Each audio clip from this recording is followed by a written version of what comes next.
सर्वमंगल मांगल्ये शिवे सर्वार्थसाधिके शरण्ये त्र्यंबके गौरी नारायणी नमस्तुते। जय माता दी। Welcome back to my channel confidence स्त्री। चैत्र नवरात्रि के अष्टमी के दिन कलश रखा जाता है और नवमी में भोर में ही सूर्योदय से पहले माता जी की विदाई कर दी जाती है। तरह तरह के पकवान बनाया जाता है। लोकाचार के अनुसार सब लोग अपने अपने जगह पे यूपी बिहार में बनाते हैं इस त्यौहार को। मेरे ससुराल में ये जो कलश है वो द्वादशी की रात को रखा जाता है और तेरस की भोर में माता जी की विदाई की जाती है। लेकिन मायके में ऐसा नहीं होता है। अष्टमी को कलश रखते हैं और नवमी के दिन विदाई हो जाती है माता जी की।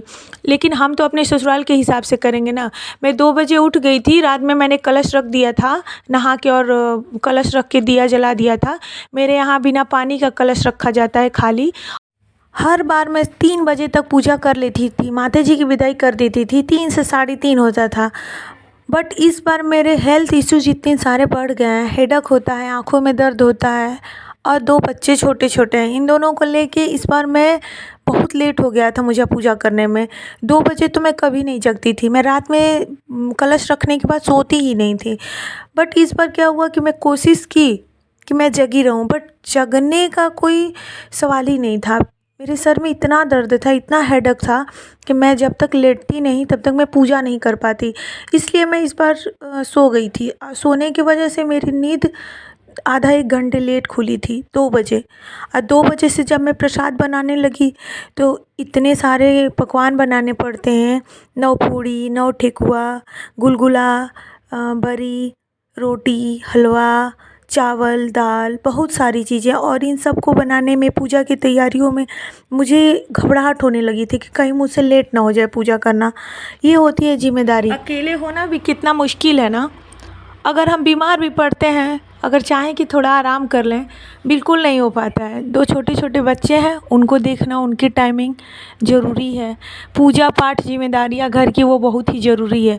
यही कोई घर में कोई बड़ा होता, बताने वाला होता तो भी कुछ गुंजाइश होती। लेकिन नहीं, मेरे यहाँ कोई नहीं है। मैं अकेले हूँ। मेरी सास भी नहीं है, मैं अकेले हूँ, मेरे हस्बैंड अकेले हैं। फिर मुझे ही सारा कुछ करना पड़ता है। अगर मैं कभी गांव जाती हूँ तो गांव की किसी आंटी से, दादी से, किसी से मैं ये पूछ लेती हूँ कि ये पूजा कैसे होता है।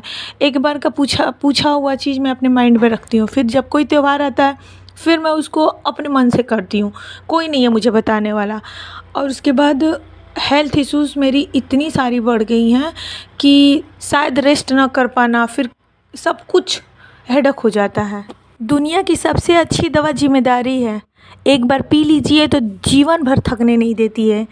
बस यही लाइनों को मैं अपने माइंड में रखती हूँ और कभी थकने नहीं देती हूँ खुद को। लेकिन हेल्थ से कितनी बड़ी लड़ाई लड़ें, ये तो होगा ही। माता जी की पूजा मैंने कर लिया टाइम से।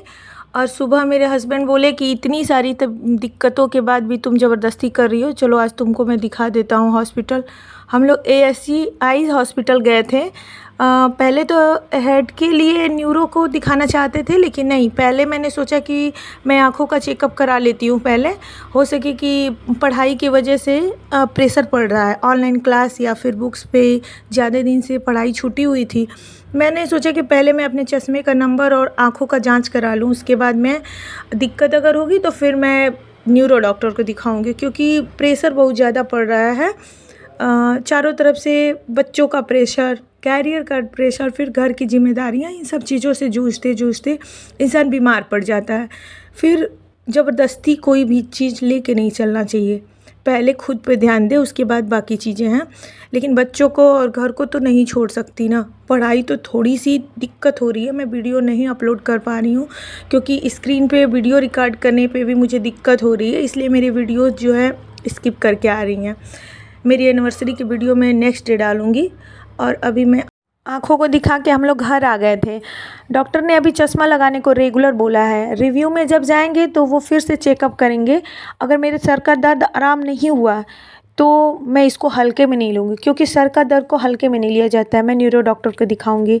अभी डॉक्टर ने जो भी सजेशन मुझे दिया है मैं फॉलो कर रही हूँ और करूँगी, क्योंकि हेल्थ से बड़ा कोई भी चीज़ नहीं होता है। नेक्स्ट मॉर्निंग मैं ब्रेकफास्ट और टिफ़िन की तैयारी में कर रही थी। आद्या और उनके पापा को टिफ़िन ले जाना होता है और सुबह में ब्रेकफास्ट मेरा और बाबू का रहेगा।